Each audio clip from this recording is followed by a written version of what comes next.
Hi, and welcome back to My Verbal Journal. I'm Maci, your host, and I'm so excited you're here. Last episode was more of a straightforward calling it how it is episode to kind of get you ready to achieve your goals this year. But this week, we're going to kind of take a step back and reflect on 2024. This is actually the final episode of season 3 of the podcast, which is crazy. I can't believe it's been more than 3 years since I started the podcast. Originally it started out as Pieces of Passion, and then I kind of did a rebrand. And now it's My Verbal Journal. So, yeah, I'm hoping next season will be even better than this one. But thank you guys so much for listening. It truly means the world to me. But let's get into it. Yeah, here's the season finale. So, even though this was a super tough year for me, and I'm very glad that it's over, I don't want to just move on without diving into what it taught me and kind of the good things that came out of it. I think it's really important to reflect on the past year before just like diving straight into setting goals for the year, because I think it helps kind of show you how far you've come, allows you to learn from your mistakes and just like find those areas of your life that are going well, and then the areas that you want to work on for the upcoming year. So yeah, before we dive into my 2024 reflection and things I've learned this year, let's start with a little life update and our usual segments. So, some things I've been loving lately, tights with a mini skirt and tall boots. I've been loving my tall black boots lately. I got them like 3 years ago. And honestly, one of the best purchases I made. I fucking love them. They make you feel so just powerful, and I don't know. I just love wearing them in the winter. So, um, another thing I've been loving lately is the Shark Flex style. To do your hair. I like am so lazy with my hair. Like I am not gonna spend time on curling it and shit, especially because I work out so much that it's just like I'm gonna sweat and it's gonna get messed up the next day. So like, what's the point? And I also just really didn't want to like destroy my hair, and the health with like heat. But I got the Shark Flex style for Christmas, and it's honestly been such a game changer. You can make it look so natural, and you can either do like a quick blowout or like get really good curls with it. So I've been loving that. Definitely worth the investment, because like with that you don't even need like any other hair tool. Like it just kind of does it all. So, and then the final thing I've been loving is SZA's new album. Um, yeah, I don't even think I need to explain. Like, if you know, you know, and if you haven't listened, you need to. Because, I mean, I was obsessed with the first half of that when she released the first half of the album. Um, and then the second half came, and like I listened to all the songs like in a row all the way through, and I was like, I had a few that I was like, okay, these ones are like my faves. But like the more I listened, I just liked all of them. Like they're all so fucking good. And if I don't go to her concert this year, I will be very sad. That is like one of the main things I want to do this year, because her and Kendrick Lamar are performing. So I'm really hoping that I can go. She's not coming to Denver, unfortunately, but she's coming to Texas. So I'm hoping to go to that. I need to buy tickets, but they're really expensive. So I'm trying to save up. And then, okay, an unpopular opinion I have. I was never like a YouTube kid. Like I never watched YouTube. I still don't watch YouTube. Like the only reason I have a YouTube app is so I can post my podcasts, and I mean, maybe I've watched a few like sports games on YouTube TV, but like I'm not like a YouTube influencer girl. Like I don't go on there and like watch people's get ready with me's or like their vlogs and shit. I don't know. I'm a TV show girl through and through, and YouTube just was never appealing to me. So, yeah, I guess that's my unpopular opinion. But okay, for a little life update, not much has really changed since we last talked. Um, I think yeah, we last talked. I was headed um to the Avalanche game with some friends on New Year's Eve. And then we went out to Whiskey Row in Denver, which was super fun. They played really good music, and me and my friend Ellie, we left at around 11:15 or 11:30, and then I was home in bed with my Ninja Creamy at 12 a.m. just how I liked it. It was perfect. I didn't want to be on the roads like after 12 when people are like drunk driving and stuff like that. Um, and I don't drink, so I just drove down there and got home and had like an amazing time. So yeah, I've kind of just been trying to get everything ready for semester 2. I'm currently back in Texas. I just got back last night and we start school tomorrow, which is Monday. Um, so, not super hype about it, but the spring semester always goes by fast, so I'm just hoping that I can get through it. I'm taking a lot of classes this semester. I'm in 19 credit hours, so it's going to be a grind, but it'll be fine. We'll get through it. And so yeah, I don't know. I'm kind of ready to get back into routine, but the first couple weeks are always kind of hit or miss, like getting your workout schedule with your food preparation and like your classes, and then I have an internship, and so everything like that kind of just all over the place right now, which I don't love. Um so yeah, it's going to take a couple weeks to get into a solid routine again, and that's something I really struggle with. But it's challenging me to be more flexible and adjust, which is good because that's kind of one of my goals for 2025, which we'll talk about next episode in the first episode of season 2. Or season 2, what am I talking about? Season 4. This is season 3. So, but yeah, that's kind of all I have. So let's get into the episode and reflect on this past year. So for 2024, I had goals in mind, but I didn't necessarily write them down on paper or record them. I think partly because the things I wanted to work on, I didn't even want to admit were a problem. And that being said, I did have goals in like the back of my mind. So first of all, I knew deep down I wanted to better my relationship with food and exercise, and I wanted to get comfortable with taking rest days and eating more because I knew that's what I needed to do to reach my physical goals and just for my physical health in general. And I'll explain later in the episode, but I dealt with some scary health stuff in March, April, and May that kind of forced me to slow down regarding exercise, but it didn't really fix the problem or my mindset about it. I was still really struggling even throughout the summer, but I can confidently say that from the end of September to the end of December, I made a ton of progress with this goal, and I've improved my physical and mental health. I've gotten so much stronger.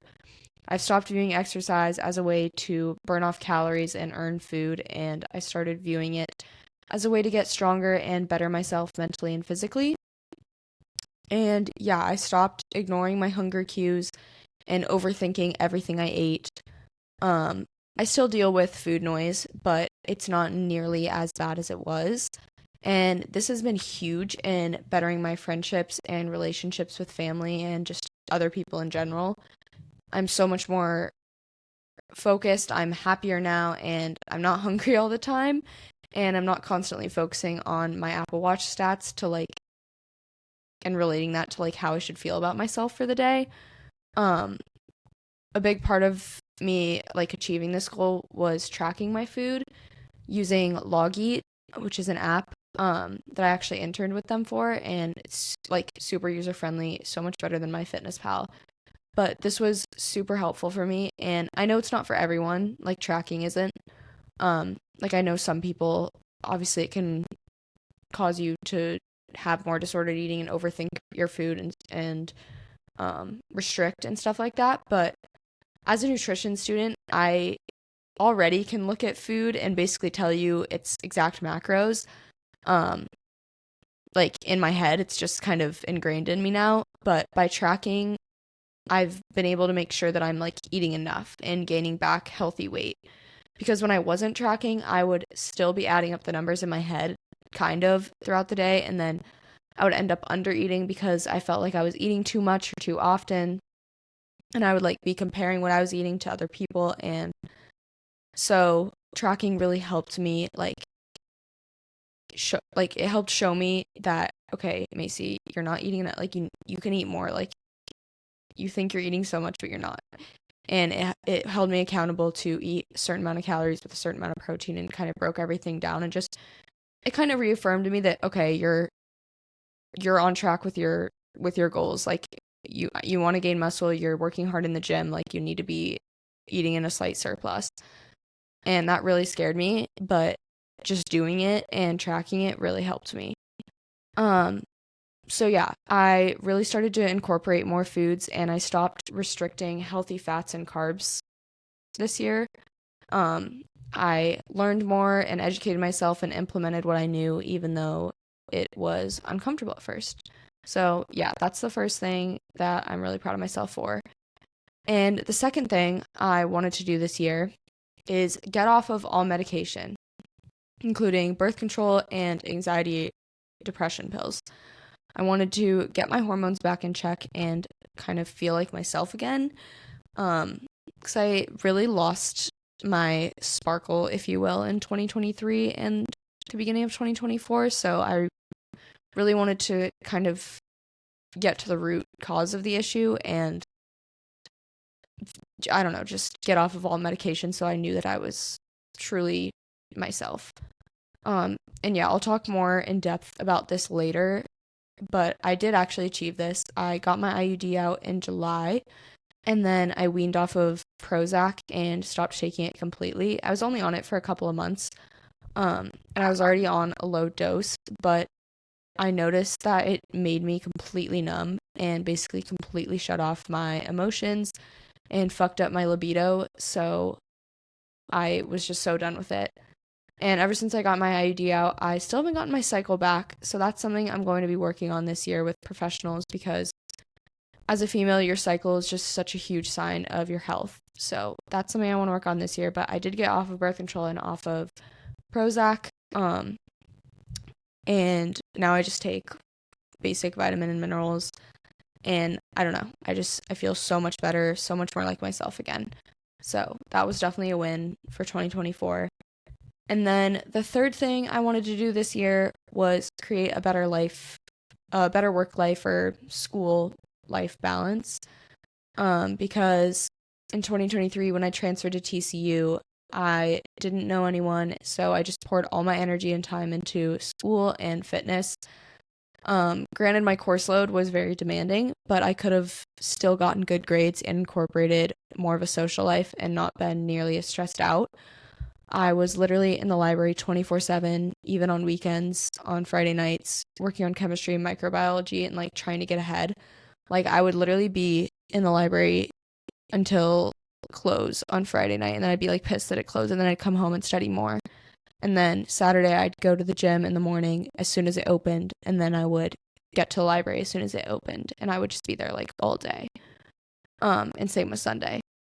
So that was a lot and I think I felt a lot of pressure to do well in school just because I completely upended my life plan and transferred schools and I really felt the need to like prove to myself and to other people that I made the right decision. And I couldn't fail because or else what was all of that for, you know? So but this year I kind of learned to fuck what other people think. Like I couldn't care less now. And I know I made the right decision because I'm pursuing what I'm passionate about and what I feel called to and what my purpose is. So yeah, I was kind of trying to prove to myself that I didn't take the easy way out by just trying to make everything harder than it needed to be. Like I felt like I had to prove to myself that by transferring it, like I wasn't taking an easier route, so I would just make everything 10 times harder. But the easy thing in reality would have been to stay where I was at and not transferred and just finished my degree in 2 years, accepted the internship, doing something I hate just to make money and play it safe. That path was a path I was taking to please others and because I felt stuck and like I had to have everything all planned out and perfect even though I was legit 19 years old. Like what? But yeah. This past semester I poured a lot more energy into making friendships and still working my ass off in school but also managing my time so I could go do the really fun things and experience college and life as well. Now, I'm not really a huge partier. As you know, I don't drink and stuff, but I still love getting dressed up, going to dinner, going to a bar, dancing, hanging out with friends, and I really lost that part of myself in 2023. but I feel like I finally got that person back this year, even though it happened literally in like November and December. Like it took all year. It took 11 months, and like I said, I didn't write these goals down, but it was kind of just in the back of my mind. And so yeah, change can happen fast, but like definitely second semester or spring semester last year, so like January through May of 2024, I did not have the whole work school life balance thing like figured out. It definitely took until this semester. But yeah, I'm proud of how far I've come, and I'm really hoping that I can continue to improve this semester, even though I'm taking a ton of credit hours. I'm kind of nervous about that I'm going to fall into old habits, but I'm really going to try to hold myself accountable to not overdo it and burn myself out. So, yeah. With that, here are some of the main things that I learned this year. And like I said, next episode will be the start of season 4, and I'm going to talk about my goals for 2025. But yeah, this is first specific lessons that I learned this year that I didn't even know that I needed.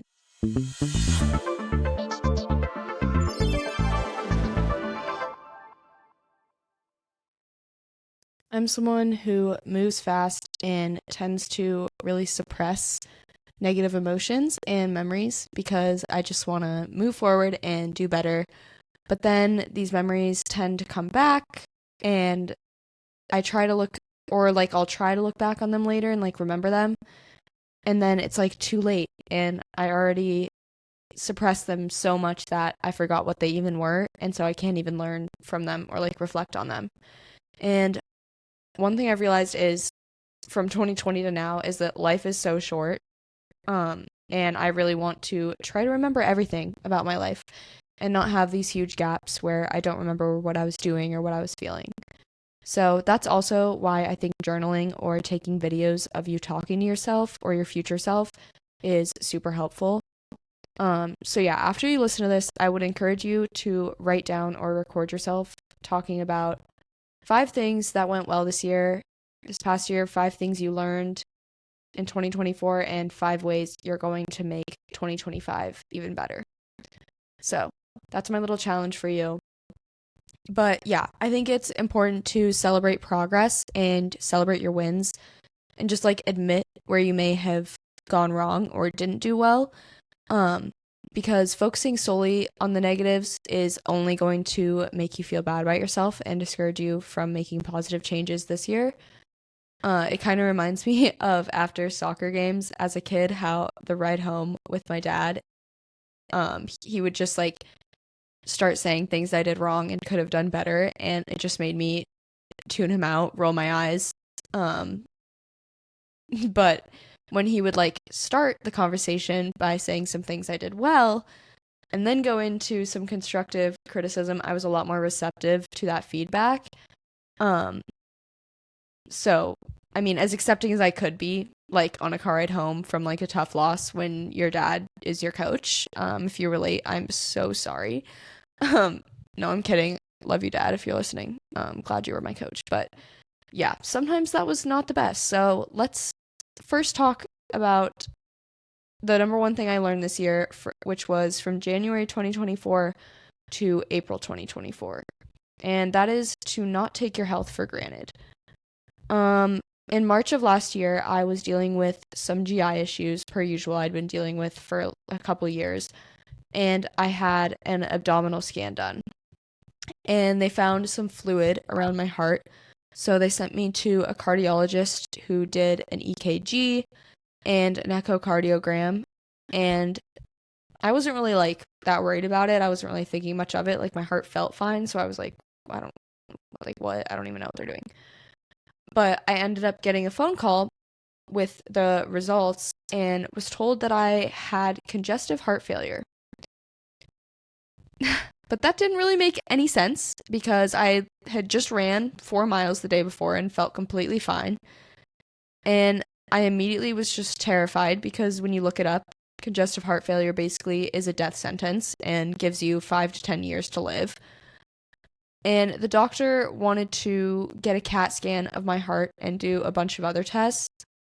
And so while I was in literally in tears on the phone. I had to like excuse myself. I was in the middle of like a personal training class before I got certified, and I had to excuse myself, and I was in the middle of the TCU rec, and I was in tears, and the doctor goes, "Don't stress or worry. It's hard on your heart." I was like, "Bitch, you just told me I'm basically going to die, and now you're telling me to just relax because it's going to make it worse if I stress out?" Like, what? But yeah, anyway, we ended up getting into a different cardiologist a month later to get a second opinion because things just weren't adding up. And the first doctor wasn't going to be able to get me a CAT scan for 2 months. Not to mention, I was still dealing with horrible GI issues that were completely unresolved. So I ended up getting a colonoscopy over spring break. So fun. Such a great way to spend your spring break, especially when they call you the night before after you haven't eaten anything all day and you're already underweight. So you're just basically just starving yourself even more. And you take all of the laxatives, and then you get a phone call that the anesthesiologist can't come in for your appointment in the morning. So that they would have to reschedule for the next day, which would mean you'd have to do another day of not eating anything and take even more laxatives. Thank God we ended up getting in somewhere else, and the snowstorm, we were able to get there safely.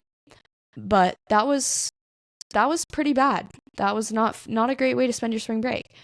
But anyways, after my colonoscopy, I got put on steroids because apparently I had microscopic colitis, whatever that is. It's not the same thing as the other type of colitis. I'm like blanking right now. But yeah, it's called microscopic colitis. But basically every single thing I ate went right through me within 30 minutes. I would eat, and I was literally always hungry, but nothing was being digested properly. I would wake up multiple times in the night to use the restroom, and I was literally terrified to go out to dinner or do anything outside my house because I knew I was going to have to shit my pants. So basically, from February through April, I thought I was going to die from heart failure or from shitting my literal brains out. So that was really fun. But after getting a second opinion on my heart and getting a CAT scan and another echocardiogram, they determined there was some fluid around my heart, but my heart was functioning completely fine. I was not in heart failure, and that they said the fluid should subside with time. So yeah, and then the steroids after 3 months, which the steroids literally make you not be able to sleep. They fuck with your hunger cues. Like, that was not fun either, but at least they were getting rid of the microscopic colitis, so that got better. But for those few months before I got a second opinion, all of the stuff I had worried about, all the pressure I put on myself to do well in school, work out 24/7, eat clean, blah, blah, blah, all of it just seemed so irrelevant to worry about. And I honestly blocked out a lot of that time, and like don't even remember it clearly in a way. Like, I remember it, but like, I don't know, I think I blocked a lot of it out. But when your health isn't in check, it really puts everything else into perspective. It's like when we get sick, we realize how we would kill to be able to do the things we complained about while we were healthy. So yeah, never take your health for granted and always get a second opinion. And just experience life while you can, because tomorrow really isn't promised, and just treat your body how it deserves to be treated, because when you are in control of your health and you're choosing to make unhealthy decisions, you're just not respecting yourself and you're doing yourself a huge disservice, because so many things out of our control can already negatively affect your health. So do everything you can to keep your health in check and never take it for granted. But yeah, moving on to the second thing I learned this year, which is that life is already hard enough. We do not have to make it harder by being at war with ourselves. I started 2024 in a really bad place, clearly, with my physical health, but also my state of mind. I would willingly put myself in positions to suffer constantly, but not in the David Goggins sense of doing hard things and self-improvement like I talked about last episode. It was things that I labeled as self-improvement, but I was really just punishing myself or trying to like make up for things. And I never felt like I was doing enough or accomplishing enough because when it comes down to it, I didn't think I was good enough or enough in general.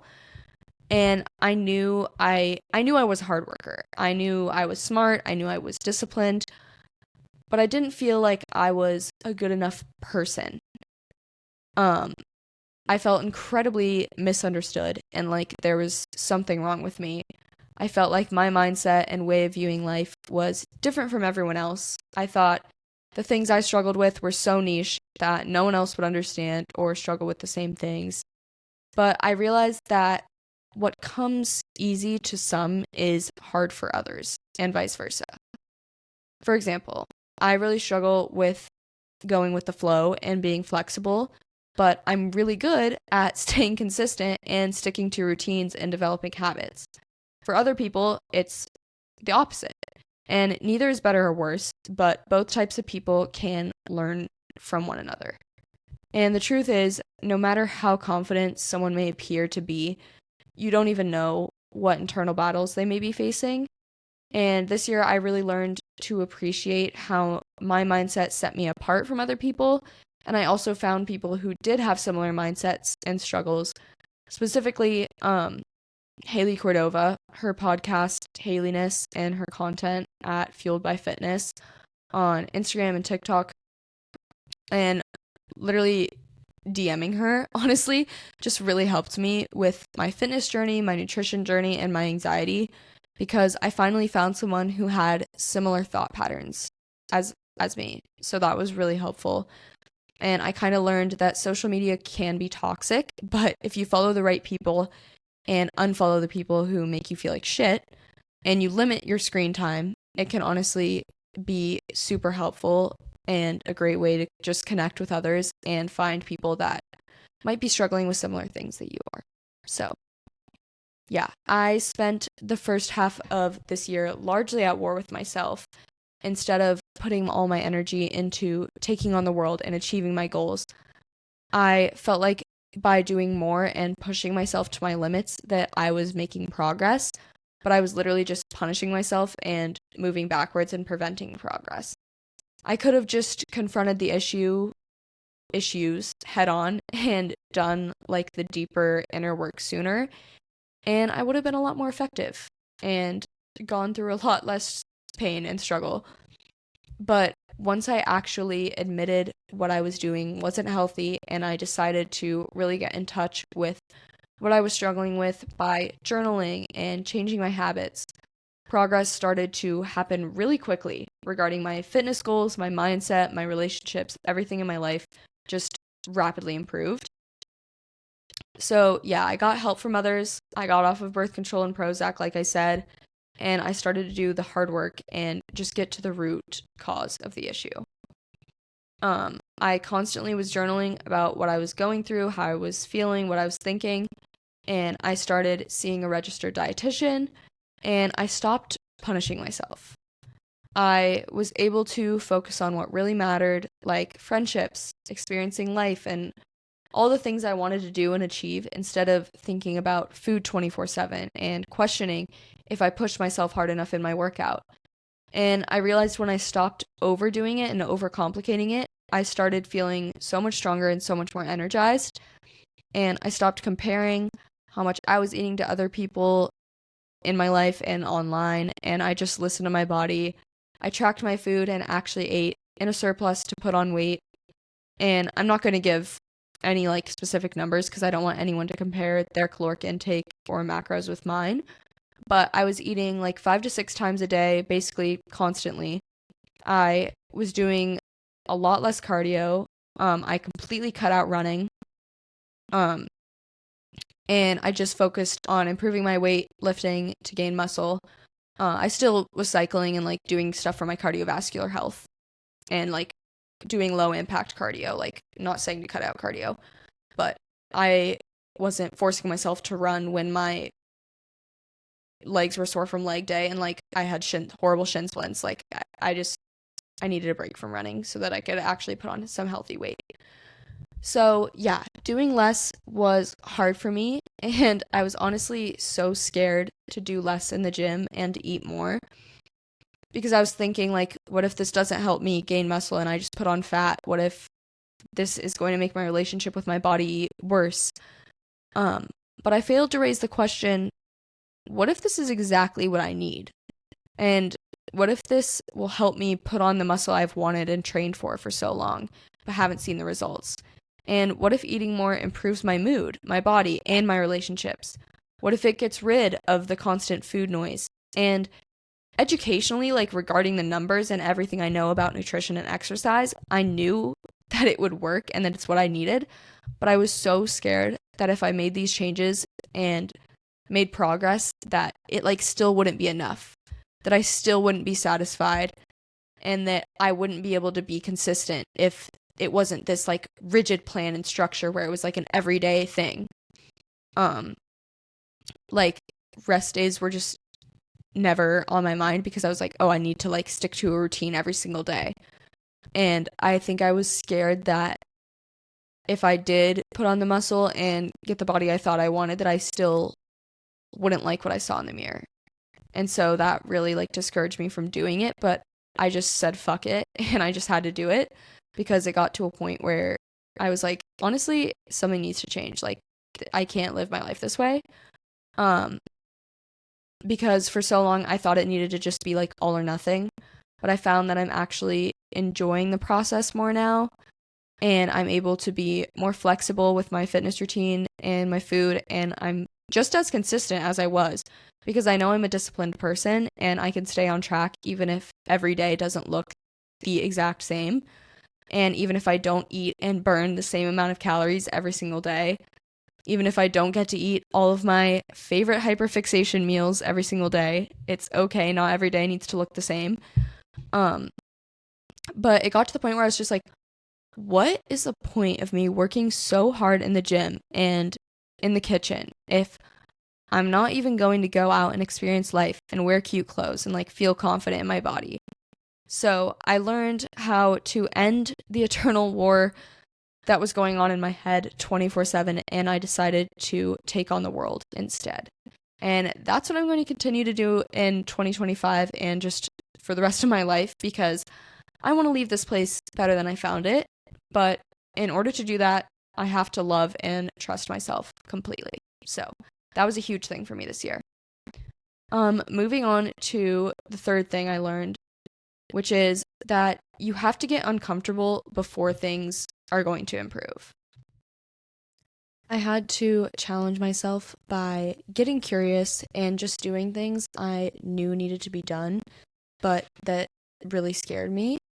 Like I said, I was scared to eat in a surplus. I was scared to take days off, and I was scared to confront my emotions and actually get to the root of all my issues. And the only way I was able to overcome these things is by just doing it, being uncomfortable for a period of time, and then realizing that the world didn't end, I was fine, and oh shit, this actually it was helping me. Crazy. So I feel like sometimes we get stuck in what we know, and veering away from it seems and feels wrong, even when it may be exactly what you need. And ignorance is not bliss. Sometimes we convince ourselves we're comfortable and doing well, when in reality we need to take a jump and take a risk to find the joy and progress that we didn't even know we had in us necessarily. So yeah, just kind of having that period of uncomfortability and being able to kind of sit with that for the moment to get to an even better result was something I really learned this year, and it's something I'm going to continue to work on in 2025. I really want to expand my horizons and just do things that make me uncomfortable and get out of my comfort zone and push my limits, and whether in all aspects of my life, like with work, with my social life, just saying yes more. So I'll talk about that next episode. But yeah, that was the third thing that really stood out to me this year. And then the fourth thing I learned is to embrace the hard work and the pain, because nothing worthwhile is easy. And without pain and sadness, we wouldn't get to experience the joy and the happiness. So, like I said at the beginning of the year, I was on birth control and anti-anxiety meds or antidepressants and literally felt numb 24/7. Nothing made me happy, nothing made me sad. It was just like this constant gray area right in the middle. And things that I used to love were no longer exciting, and I wasn't able to cry or feel sadness or pain even when I wanted to or like should have. And obviously, these meds work differently for everyone, and there's so many types. I'm not like saying I'm against medication by any means. And if they work for you, like that's amazing, pop off. But they didn't work for me. Because I don't think that I have like a physiological serotonin producing problem. I think I do naturally like have anxiety, but a lot of what I was dealing with was a result of suppressing painful memories and punishing myself as a way to like move on from them and try to like make up for them instead of just like confronting the root cause and getting in touch with my emotions. My hormones and brain was also constantly all over the place because I wasn't fueling myself properly. So I felt even more on edge than usual, and that just became my normal because I wasn't getting enough carbs and fat. I was getting enough protein, but it was all just being converted into glucose because I wasn't eating enough in general. So my brain didn't have the energy it needed. And then once I actually started improving my nutrition, eating more, and then started journaling consistently, talking about my feelings and reflecting on how things in the past hurt me instead of trying to like push forward and just forget them, I was able to actually feel again. And I got off of birth control and the antidepressants, and I decided I was going to fix it myself, which I'm not saying, like, looking back and honestly looking ahead to 2025, I want to find a therapist that I actually connect with and trust. But in 2024, I went to a therapist a couple times, or maybe it was 2023 that I saw her. I don't remember. It's like all blended together now. Like I said, I fucking forget. But I went to a therapist a couple times that I just didn't really feel like I was getting much out of it. And I'm also someone that it's really hard for me to ask for help. Like I want to just fix things myself, do things myself. So I started journaling and honestly giving myself time to sit with my emotions and be just completely honest instead of constantly distracting myself and drowning out the noise with TV and music and just like my never-ending to-do list. I set aside more time to meditate and just be with myself without any outside noise, and I was able to kind of better regulate my fight or flight response and really start to move past things that happened in my past that I had pushed aside my entire life. So, not saying to do it all yourself, definitely get help. I want to get help so I can keep improving and push those boundaries even more than I can do on my own, that's even possible on my own. But just getting to the root cause of the issue was huge for me, and just embracing that pain and the painful memories and all of that instead of just trying to push them aside. And then I also stopped complaining as much about the hard things, and I started to try to just romanticize them. Like instead of bitching about a paper I had to write and wasting energy on building it up to be some big thing and like building this test up to be like the ride or die like decision that's going to determine my life, I just put on my headphones, grabbed a fun drink, walked to the library, started studying, started writing the paper. I feel like we build up tasks so much, and we like make them seem so much more daunting than they really are, and we waste so much energy worrying about and procrastinating when we could just like sit down, set a 20-minute timer, and just start. Because I think starting is always the hardest part, and then once you get going, you realize how silly you were for building something up to be so much more than it is. And instead of texting your friends about how much time something is going to take or how you're dreading a workout class or dreading a presentation, just show up, start, do the damn thing, and leave feeling good and then move on to the next thing. Putting things into perspective, like the hard things only take up such a small fraction of our days most of the time. Like if you're building up a workout class, it's like 45 minutes to an hour of your life, of your day. Like, and the reward is so worth that. So why are you like building up the test you're studying for? Yeah, you might have to study for hours and hours, but just start. Study for an hour right now, because then you're in control of the situation instead of like stressing out and worrying for an hour.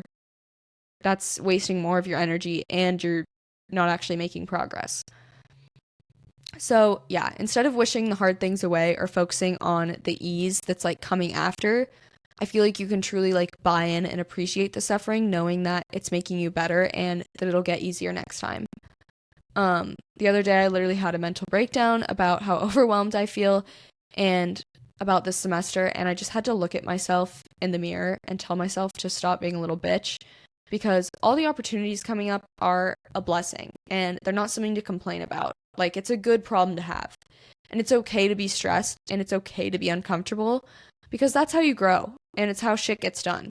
Like, if I want to be successful, I'm going to feel stressed sometimes. That's just the reality.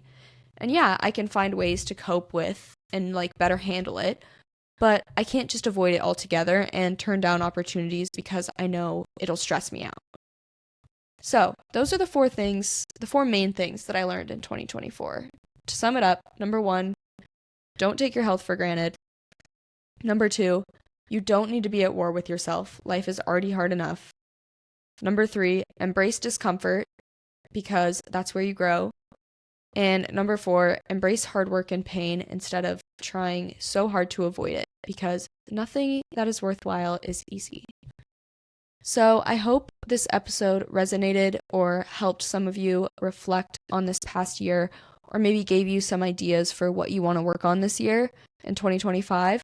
I would encourage you to write down or record yourself talking through your own 2024 reflection and the things you learned before you just try to jump into setting goals for this year. I'm someone who doesn't necessarily believe in New Year's resolutions. I think you can make a change at any point, no matter what month, what day, or what time it is. So if you're listening to this in July, all of this is still so relevant. For me, most of this change occurred in the last 3 to 4 months of 2024. So it can happen fast, and it doesn't need to be a beginning of the year thing that you have to, first of all, the first thing you need to do is admit and own up to what you're struggling with. That's the first step.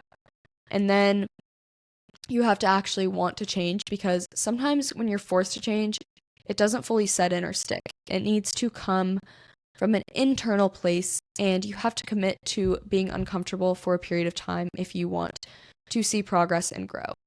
So, thank you so much for listening. I can't believe this wraps up season 3 of my verbal journal.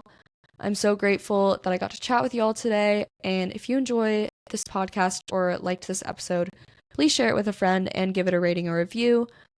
And as always, feel free to DM me about literally anything. I love hearing from you guys. I love helping you guys and sharing with you guys. So yeah, I'm really excited for 2025. I feel like this past year was so extremely challenging, and now in this year I'm in such a better place, and yeah, I'm really excited for what's to come. So stay tuned for season 4. Much love, Maci.